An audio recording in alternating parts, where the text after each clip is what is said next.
Lo que tenemos que demostrar en el punto 13 es lo siguiente. Nosotros tenemos n vectores linealmente independientes en R a la n y esos n vectores forman una base de R a la n. ¿Cómo lo demostramos?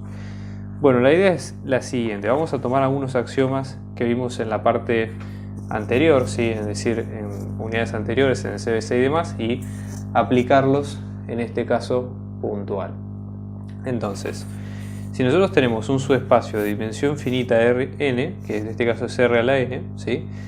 Si nosotros tomamos cualquier conjunto de n vectores linealmente independientes, va a ser base del subespacio, ¿sí? Y también cualquiera sea ese conjunto, va a generar a ese R a la n, ¿sí? Entonces, básicamente nosotros tenemos que pensarlo de esa manera, como una base es un sistema de generadores linealmente independientes, eso para que sea base, ¿sí? Eso como para que nosotros tengamos en este caso, vamos a tener una cantidad de vectores, ¿sí?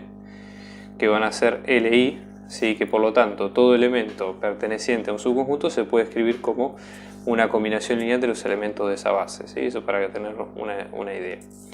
Entonces, vamos a suponer que tenemos esos n vectores. Entonces, en este caso vamos a llamar al subconjunto S, por ejemplo, ¿sí? Generado en este caso por vector 1, vector 2 y así sucesivamente hasta el vector enésimo, que es este caso, ¿sí? Donde nosotros decimos que todos, o sea, o todo vector sub i perteneciente a S, es decir, todos estos, ¿sí?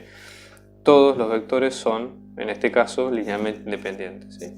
Como para que la idea. Entonces, supongamos por ejemplo como una opción 1, ¿sí? Que no generan o que no forman base, ¿sí? De R a la n. Supongamos esto como un caso.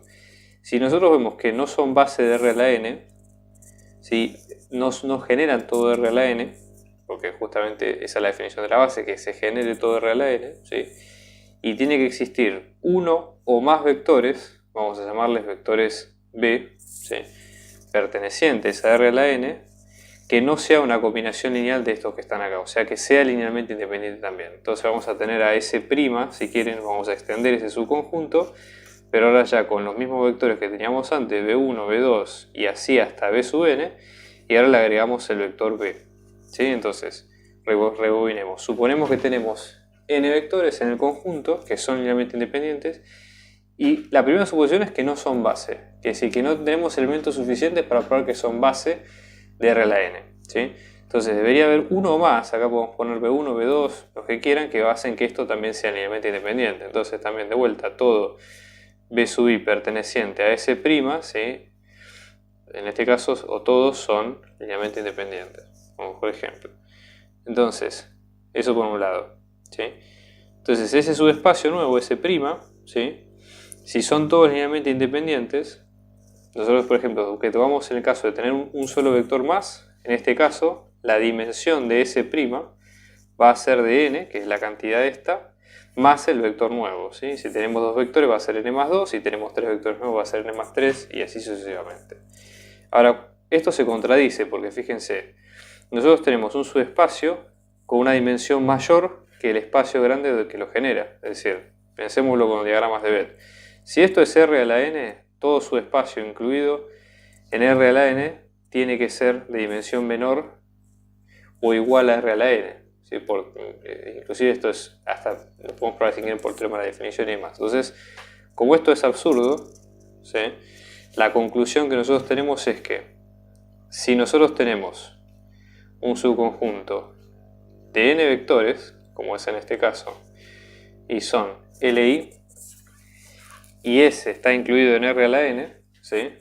S es base de R a la n, ¿sí? Esto lo probamos por el absurdo como se vio hasta ahora.